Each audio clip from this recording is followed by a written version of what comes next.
Hey guys, today I am going to do my Invisible Cities wrap up for the month of February.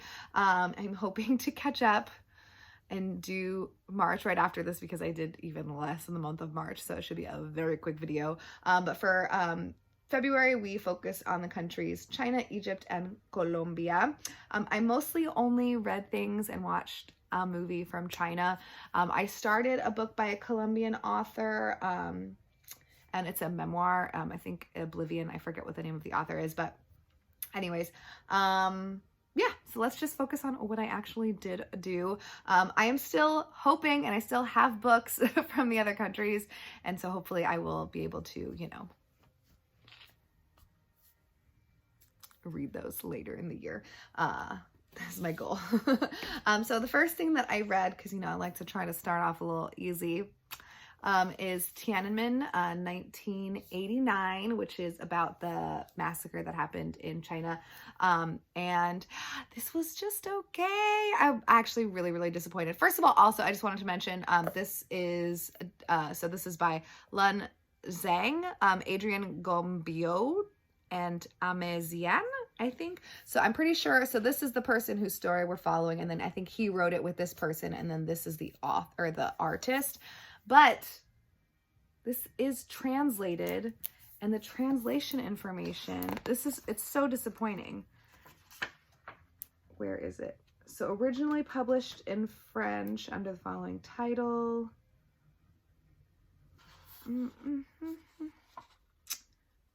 Oh, translation. So the translation is all the way back here. So translated by Edward Galvin, I'm not sure. But like, it's not on the front. It's not in the front of the book over here too. Trust me, I looked.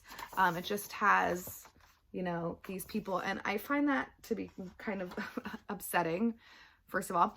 So I will say that I think that the main thing that this book had going against it was that I literally finished Showa Volume 1 like maybe a few days before I read this book, and this is just not nearly as good. And it's so much smaller, so you would think it would give me, I don't know, maybe that's the problem, is that it's so much smaller. I'll tell you what my problem is. So I do think that it gave me a really good overview of what happened. It mentioned a lot of people that I didn't know, and which is fine. I do feel kind of like maybe it was a little bit, that must be it, that it's just too small. It was too fast. So, whereas with Showa, where there's like a clear note section in the back where there's, a description of every single person that's mentioned, this just kind of goes through everyone really quickly. You do get a sense of, obviously, it's horrible to like, I hate saying negative things about like a book that is real life and about something horribly traumatic, but I'm obviously not passing any kind of judgment or saying anything about like that. It's just the style and the way this was written was not for me. There was something about, so there's like sections about the book. I don't even know how to describe it. So the book feels like we're watching a TED Talk. There's a TED Talk happening, and a man is presenting to us, and then he is showing us footage from the event. And so there's these scenes where he's like standing in front of the audience explaining things, and then it's like all of a sudden he has a bowl of rice. Okay, where'd that bowl of rice come from? And then, let me see if I can find, and then look at him over here, like, I don't know, like, oh, yeah, great, okay, great, perfect. So, oh, here, let me just, I'm flipping on the TV from my stage. Here's me standing with my hips on my, so I guess I have a problem with the artist. I don't know, but I like the art style. Like, I think it's like, visually, I think it's really beautiful, but that,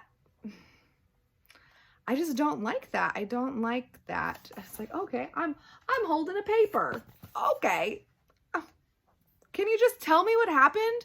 So I think that that's what's happening, is that this is falling into my trap of like a person trying really hard to like set the stage and like make a story happen, when it's like, you were there, you know what happened, just tell me what happened, please. I don't need all these embellishments. I don't need you to speak to me like I'm in a classroom and you're my teacher, and I don't know. So I feel really bad. I just got really angry. Yeah. So I think I gave this 3.5 stars, which sounds high based on my negativity, but that's the part that I like remember the most right now, unfortunately. And it was really informative and really emotional, and you can like see the strife that these people go through. I just like would not recommend purchasing this at all. I would say check this out from the library if you want to know more about the massacre. If you already know quite a bit about it, I think that this was probably going to be kind of redundant and boring for you. But I didn't know anything. I mean, not nothing, but it was interesting. That's all I've got for you. The next thing is not translated, and it's not technically like about China, but I'm counting it, and I picked it up because Ai Weiwei is a Chinese artist, and he was imprisoned. He's like a political, there's a word that they use. A person who has been like put into jail by their government for speaking out against the corrupt practices of the government. That's what has happened to Ai Weiwei. And so this book is fantastic. So it's edited by David Spalding, and it has essays by Ai Weiwei, Cheryl Haynes, Jasmine Heiss, and David Spalding. And it's basically about an exhibition that Ai Weiwei did at Alcatraz, where he has all of these, let me see if I can find a picture of it. And I feel like I filmed a lot talking about this, but it might have been for vlog footage that I never posted. So hopefully this isn't redundant. I'm pretty sure I'd never posted anything about it. But so he did this art piece made out of Legos. And so I'm not 100% sure how that works, because I think he was imprisoned while this was happening. But he made portraits of all of these famous people that have been put into prison by their governments for obvious unjust reasons. And he made them out of Legos. And then he had these little like signs. Let me see if I can. I don't know if that's an example of it. But he had these like little areas basically. So here's you know that.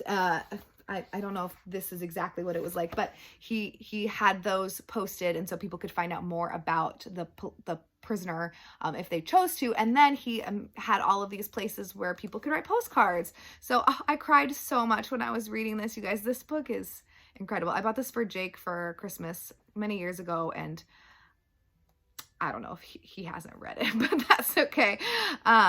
So let me see if I can, oh gosh, it's hard. Sorry, there's pictures in here, but I'm trying to find like hopefully I cut all of this part out. Is there not a picture of all the postcards? Okay, here we go. So here's like a display of all of the postcards. So he made these postcards that have, it's either the bird, the national bird, or the national flower of each country where these political prisoners are. Political prisoner is not the right word. Prisoners of conscience, I think they're called. So each country has their own, bird and flower combo, and then you can pick whichever one you want. So when you went to the art exhibition, you could pick whichever one you want, and then people would sit and write postcards to people. And I think here's a list of, it's prisoners of conscience featured in yours truly. So then here is a list of all of the prisoners, and then there's like photos of examples of like, so here's people like doing them. And then, examples of what the cards are. And, oh, gosh. Sorry, it's just like, I don't even understand the world that we live in most of the time. So and then he picked 5 people. I'm going to assume David Spalding picked 5 people to kind of focus on. So we have John why can't I say his name? He's on Democracy Now! All the time. John Kirikou. Ahmed Maher, Chelsea Manning, Ibrahim Sharif Al-Said, and Iram Sharmila Chanu. So there's a list of the names of the people. So they have been released, and so they have like the portrait that Ai Weiwei did of them, and then a little essay kind of talking about things, and then some examples of postcards that were sent to them. And y'all, let me tell you, I cried so much. I don't know how many stars I gave this, but I like want to up it to 5 if I didn't. It's just like, it's so good. And it's so sad because he talks about how like the worst part of being imprisoned is the loneliness. And so these people, you know, they, especially the people that like don't have a lot, like Chelsea Manning, like so much press. I mean, even Chelsea Manning obviously has dealt with so much, but like some of these people don't get like a ton of media attention, and their governments specifically squash like the media attention. And so getting these postcards like made them feel like like they have a connection to people and like what they're doing. I mean, obviously they know what they're doing matters, but it's different to do something and then to have someone else kind of like acknowledge it. And it's so good. Oh God, I'm so sorry. Oh, I don't know why I'm apologizing for crying. Oh, I'm an emotional person. You guys knew that when you came here. Yeah, I like way recommend this. I think it is absolutely like just amazing. And yeah, I thought gosh, so good. So yeah, I would recommend this to people, please. And then I guess the only like thing that counts, I guess not, but you know, all of it counts, but the only thing that's like a classic novel from a Chinese author is The Seventh Day by Yu Hua, and this is translated, gosh, why don't they put these things on the cover? Translated by Ellen H. Barr, and this book was absolutely wild. So I don't even know if I want to tell you guys what's in the book, because I feel like part of the fun was discovering, but I don't know if you're going to pick this up without me describing it at least a little bit. So we're following our main character, Yang Fei, and he, I guess it tells you on the back that he's dead. I didn't know he was dead when I started reading it though. So like the book starts off, and I think it just starts off with day 1. Let me see. Yeah, the first day. And so it's talking about how he's like going to get cremated, and then he shows up at the you know, I don't know what the name of the place is where get cremated, the funeral parlor, I think. And he shows up at the funeral parlor, and he takes his ticket to get cremated, and there's like this side, like the haves and the have-nots. So even like in death, in this like otherworldly place where people are waiting to be cremated after they have perished, there's the side of the people that are not wealthy, and then there's the VIPs, which I think is hilarious. And the VIPs have like these like beautiful chairs and like all this stuff. And so, you know, that happens, and then he's like, he leaves for some reason. Gosh, my hair's not looking good when it's this. So he gets up and he goes, and I don't remember like what the impetus is, like why he decides that he doesn't feel like getting cremated in that particular moment, but he decides to start wandering around. And through his wandering, you know, 7 days pass in his wandering, and I forget actually how this book ends, which is really funny. I forget, but he basically comes into contact with all these different characters, and like some people haven't been cremated because I think they have like unfinished type business. So, you know, new dead people show up, and so they're asking like, oh, did you hear about me? Like, oh, what happened?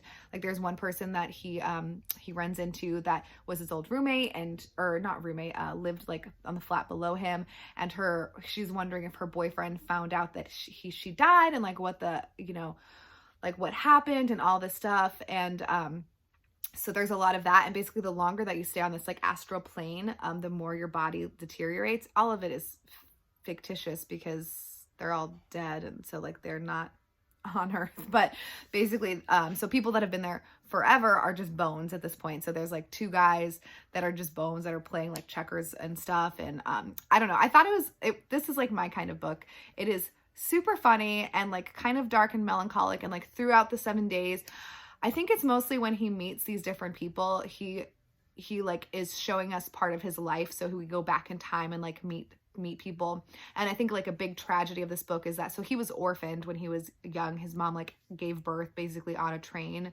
and so the baby just like shot out of the hole, which is I don't think really possible because of the umbilical cord and whatever, but that's okay. Maybe if the train was going super fast. So he was abandoned, and the dad like, you know, his dad took him in, his adopted dad took him in. And so the dad just like assumed that someone like left him on the side of the train, but really the mom wanted him and like had no idea that this happened. And so there's like, I think like the most beautiful and like touching part is his story between him and his adopted father, and like the sacrifices that his adopted father had to make for him, because like he couldn't really get married because he already had a kid, and so it's like kind of weird. And yeah, and so like the relationship that they showed between the two of them, I just thought was like absolutely heartbreaking, and I'm gonna start crying again thinking about it.